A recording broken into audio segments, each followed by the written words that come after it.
I watched 100% of the Super Bowl halftime show, the real one. And I enjoyed it. And I enjoyed the game. Then after dropping some Facebook posts, I watched it again. And I'm not okay. But in the best possible way. Bad Bunny sang every single word in Spanish. Every single word. He danced through sugarcane fields built on a football field in California, while the President of the United States sat somewhere, calling it disgusting. Lady Gaga came out. She did the salsa. Ricky Martin, he lit up the night. A couple literally got married on the field. And Bad Bunny handed his Grammy, the one that he won 8 days ago for Album of the Year, to a little boy who looked at him the way that every child looks up when they dare to believe that the world has a place for them. That little boy may have represented Liam Conejo Ramos. If you know, you know. And then there's those women, the beautiful Latin women. Yeah, I could have left that out, but why would I want to? They were the heartbeat of that stage. Despite the absolute lies being spread today, I want to be clear. This man didn't burn a flag. He didn't dress up to be gay. He didn't bring Santeria to the 50-yard line. This is a kid who grew up an altar boy in a Catholic church, the son of a truck driver and a school teacher from Vega Baja, Puerto Rico. He stood on the biggest stage on the planet and said, "God bless America." And then he started naming them. Chile, Argentina, Uruguay, Paraguay, Bolivia, Peru, Ecuador, Brazil, Colombia, Venezuela, Panama, Costa Rica, Nicaragua, Honduras, El Salvador, Guatemala, Mexico, Cuba, Dominican Republic, Jamaica, and the United States, Canada, and then, his voice breaking with everything he carries, Mi patria, Puerto Rico, seguimos aquí, my homeland, Puerto Rico, we are still here. And then the flags came, every single one of them, with the United States flag front and center, carried across that field by dancers and musicians, while the Jumbotron lit up with the only words that mattered. The only thing more powerful than hate is love. My heart got heavy, and I shed a tear or two. I sat on my couch teary-eyed because that is the America that I believe in. That is the American story, not the sanitized, gated, English-only version that small and frightened, often racist or misogynistic people try to sell us. The real one, the messy, the beautiful, the multilingual, the multicolored, courageous America, the one that has always been built by hands that speak every language and pray in every tongue and come from every corner of this hemisphere. That is the America that I want the next generation to know.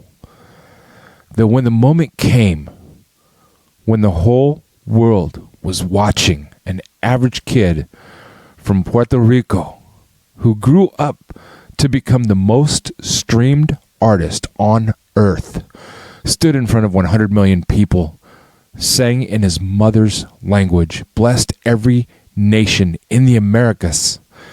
And then he spiked a football that read, "Together we are America," into the ground. Not with anger, not with joy, but with love so big it made hate look exactly as small as it is. And what did the president do? He called it absolutely terrible. He said, nobody understands a word this guy is saying. He called it a slap in the face to our country. the leader of the free world watched a celebration of love, culture, and everything that this hemisphere has given to the world. And all he could do was see something foreign, something threatening, something disgusting. Let that sink into your soul.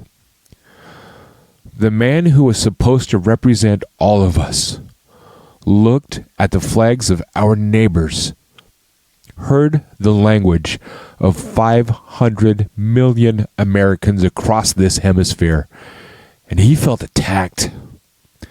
That's not strength. That's not patriotism. That is poverty of the soul. And then there was the Turning Point show. Kid Rock in a college arena in North Dakota. 3 to 5 million viewers watching a man perform as the family-friendly alternative to a Puerto Rican artist celebrating love. They had to call it the All-American Halftime Show, as if America has a velvet rope. As if this country belongs to some of us and not all of us.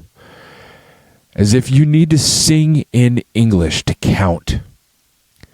And here's what I want to say to everyone who turned away from Bad Bunny's celebration because it was in Spanish and because the flags weren't only red, white, and blue. Your children are going to see these posts. Your grandchildren will find them. The internet doesn't forget.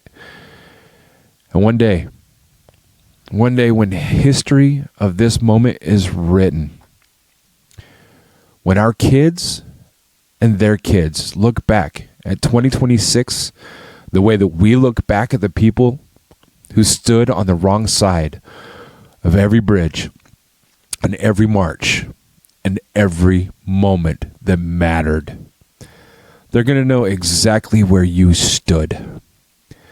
They will see who chose a velvet rope over a hemisphere of flags.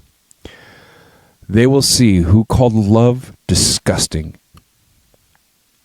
And they're going to carry that knowledge the way that all of us carry the knowledge of what our ancestors did when they were tested. I don't say that with anger. I say it with sadness. Because hate is an inheritance that nobody asks for, and yet it gets passed down just the same. Bad Bunny didn't say, "Ice out tonight." He didn't need to.